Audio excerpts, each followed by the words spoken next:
Muito antes das manchetes atuais sobre mísseis, sanções e tensões nucleares, existia uma civilização que dominava grande parte do mundo conhecido.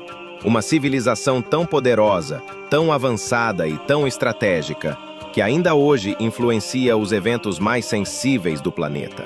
Estamos falando do Império Persa, berço de uma cultura milenar, coração do que hoje chamamos de Irã e origem de um pensamento político e religioso que molda até os bastidores do atual confronto com Israel. Neste vídeo, vamos muito além das notícias. Vamos revelar como a história antiga ecoa no presente, como os reis da antiguidade moldaram a ideologia moderna e por que, para entender o futuro do Oriente Médio, precisamos olhar para um passado de milhares de anos. Essa é uma história que você não verá no noticiário. O Império Persa nasceu da liderança de Ciro, o Grande, em 550 a.C., quando ele unificou as tribos medas e persas, para formar o maior império que o mundo já havia visto até então. Mas o que poucos se lembram é que Ciro era muito mais do que um conquistador. Ele foi um dos primeiros líderes do mundo a implementar direitos humanos básicos, decretando liberdade de culto para os povos conquistados, inclusive os judeus. O famoso cilindro de Ciro, encontrado na Babilônia, descreve como ele libertou os judeus do cativeiro babilônico e permitiu que retornassem a Jerusalém. Por isso, Ciro é citado positivamente na Bíblia hebraica. Um rei persa visto como um instrumento divino. Esse foi o início de uma relação histórica entre judeus e persas. Uma aliança que, ironicamente, contrasta com a rivalidade moderna entre Irã e Israel. Ciro também organizou o império de forma notável, dividindo-o em províncias chamadas de satrápias, cada uma governada por um sátrapa que respondia diretamente ao rei. Ele também construiu uma das primeiras grandes estradas da história, a Estrada Real, facilitando a comunicação e a administração. Essa sofisticação administrativa e a relativa tolerância religiosa transformaram a Pérsia em um modelo para impérios futuros, incluindo Roma e Bizâncio. Após Ciro, vieram líderes como Dário I e Xerxes, que expandiram o império até as portas da Grécia. O Império Persa se tornou uma máquina política e administrativa, com satrápias, províncias e um sistema de correio impressionante. O domínio se estendia do Egito até o Vale do Indo. A riqueza era incomparável, mas junto com o poder veio o medo. O império tornou-se símbolo de dominação e controle, e com o tempo perdeu seu prestígio diante da resistência grega. Foi sob Xerxes que ocorreu a famosa Batalha das Termópilas, onde 300 espartanos resistiram ao avanço persa. Essa narrativa ocidental romantizada moldou por séculos a imagem do Oriente como algo a ser contido. Uma visão que, curiosamente, ainda ecoa no Ocidente quando se fala no Irã atual. O legado desses reis não foi apenas militar. Dario também padronizou moedas, pesos e medidas, e fortaleceu o uso do aramaico como língua administrativa, criando um império verdadeiramente funcional. Essa centralização do poder, aliada à sofisticação da corte persa, gerou fascínio e temor em igual medida.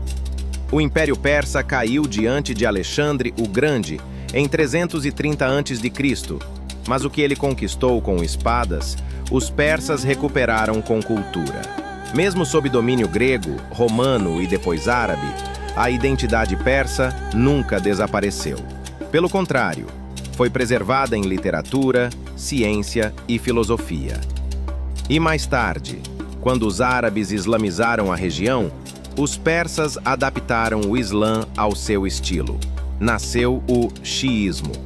O xiismo, que hoje domina a política iraniana, é a versão persa do Islã e marca uma profunda diferença em relação aos países sunitas, como a Arábia Saudita.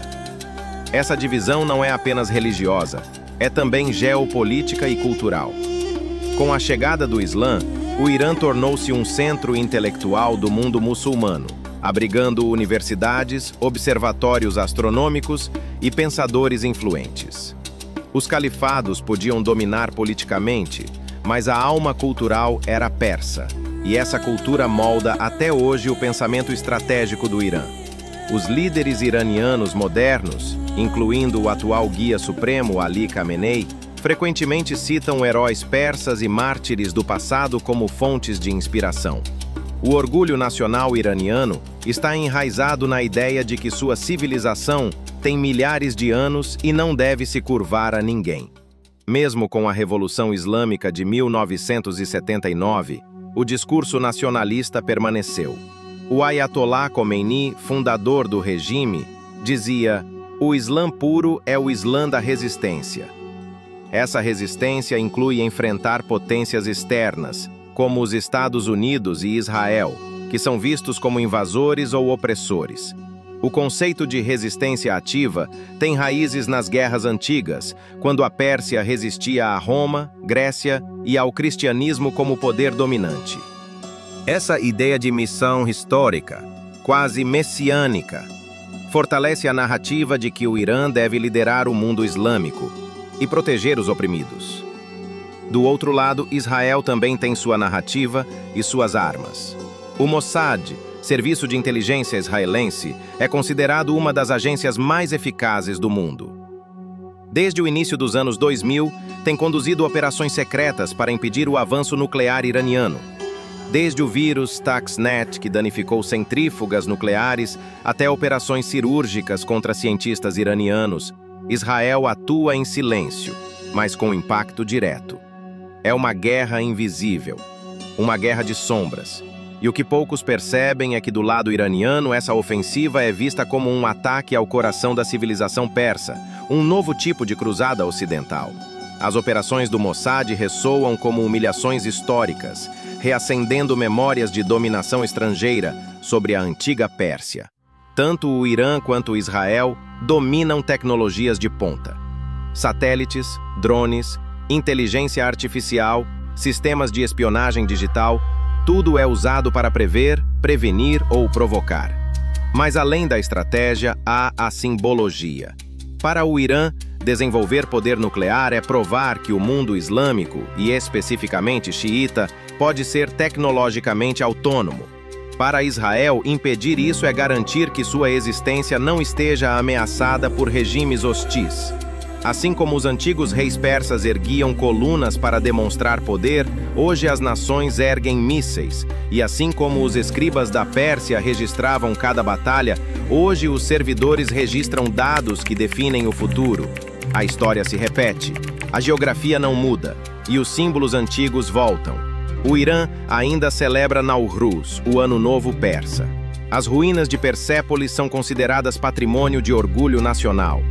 Ao mesmo tempo, Israel restaura escavações bíblicas e fortalece laços com suas raízes ancestrais. Ambos os países são profundamente guiados por seu passado, mas usam esse passado para justificar ações presentes. E quando isso acontece, o mundo o observa de forma inquieta. O conflito moderno é, muitas vezes, uma disputa entre duas narrativas históricas que se recusam a morrer. Essa não é apenas uma disputa geopolítica, é uma batalha entre duas memórias históricas. De um lado, a Pérsia ancestral, que se vê como herdeira de um trono milenar. Do outro, o povo judeu, que sobreviveu ao exílio, ao Holocausto e construiu um Estado moderno. Ambos carregam feridas antigas, ambos têm orgulho, ambos têm medo, e no meio disso, o mundo. Se quisermos entender o presente, principalmente o futuro, precisamos aprender com o passado. Porque, como dizia um velho provérbio persa, aquele que esquece sua origem se perde no tempo. Se essa história te impactou, deixe seu like, comente abaixo o que mais te chamou a atenção e compartilhe com quem precisa conhecer o que a escola não conta. E lembre-se, aqui no canal Histórias que Marcaram, você encontra as histórias que o mundo quase esqueceu, mas que merecem ser contadas. Inscreva-se no canal e ative o sininho para não perder nossos vídeos.